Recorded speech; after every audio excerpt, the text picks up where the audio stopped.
বিশ্বমঞ্চে যখন ক্রিসপার জিন এডিটিং, কৃত্রিম বুদ্ধিমত্তা, 5G কিংবা কোয়ান্টাম কম্পিউটিংয়ের মতো প্রযুক্তি নিয়ে দুনিয়া উলটপালট করে দেওয়া হচ্ছে, তখন 18 কোটি মানুষের বাংলাদেশে উদ্ভাবনের চিত্রটি ঠিক কেমন?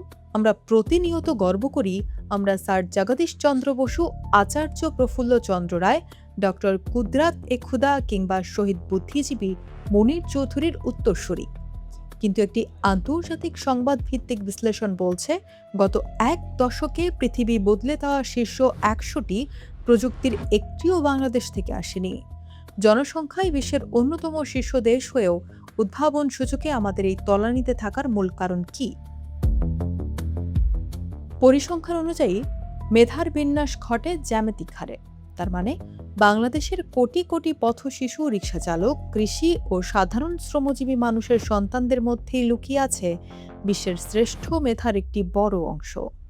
কিন্তু আমাদের রাষ্ট্রীয় কাঠামো সেই সুপ্ত মেধার চিহ্নিত করতে এবং তা বিকশিত করতে পুরোপুরি ব্যর্থ।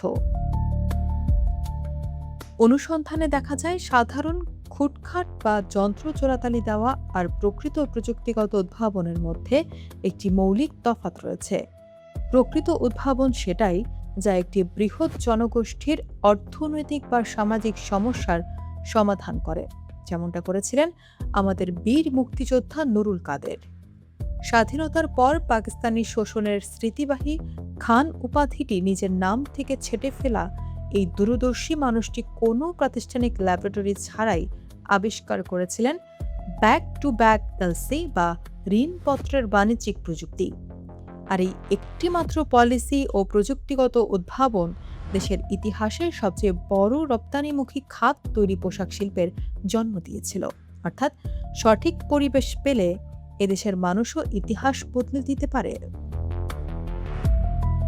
একটি দেশের উদ্ভাবনী সক্ষমতা মাপা হয় তার পেটেন্ট ফাইলিংয়ের সংখ্যা দিয়ে। বাংলাদেশের সাবেক তথ্যমন্ত্রী মোস্তফা জব্বারের বিজয় কিবোর্ডের পেটেন্ট নিয়ে কি কম বিতর্ক হয়নি? তবে তথ্য প্রযুক্তি বিশ্লেষকদের মতে সেই বিতর্কের মূল পেটেন্টের মেধাগত মূল্যের চেয়ে বেশি ছিল তরুণ প্রজন্মের আইটি বিশেষজ্ঞদের প্রতি নীতি নির্ধারকদের চরম উন্নাসিক ও উদ্যুদ্ধপূর্ণ মনোভাব। বিজ্ঞান ও প্রযুক্তি একে অপরের পরিপূরক। যে সমাজ অধ্যাপক জামাল নজরুল ইসলামের মতো বিশ্বখ্যাত বিজ্ঞানীদের বিদেশের লোভনীয় ক্যারিয়ার ত্যাগ করে দেশে ফেরার পর অবহেলা ও আমলাতান্ত্রিক বেড়াচালে বন্দী করে রাখে, সেই সমাজে বিজ্ঞানের সর্বোচ্চ আন্তর্জাতিক পুরস্কার বা নোবেল না আসাটাই স্বাভাবিক।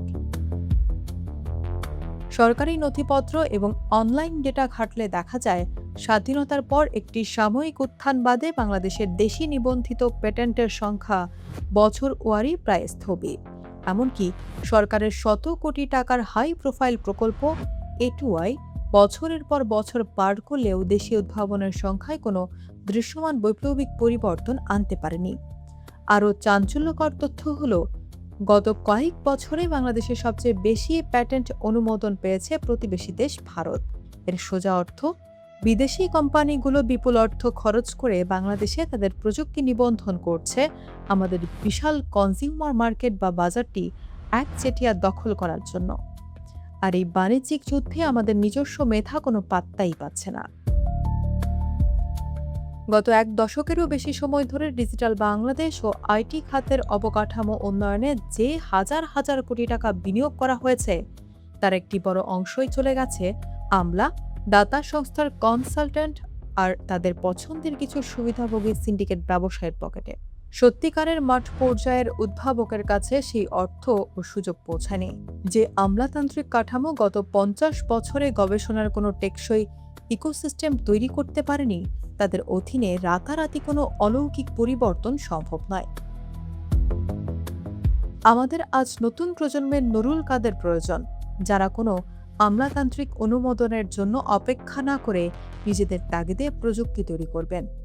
নীতি নির্ধারক ও বিজ্ঞান মন্ত্রণালয়ের উচিত আমলাদের মধ্যস্থতা বাদ দিয়ে সরাসরি গবেষক ও বিজ্ঞানীদের পেছনে তহবিল বরাদ্দ করা এবং কাজের স্বাধীন পরিবেশ নিশ্চিত করা।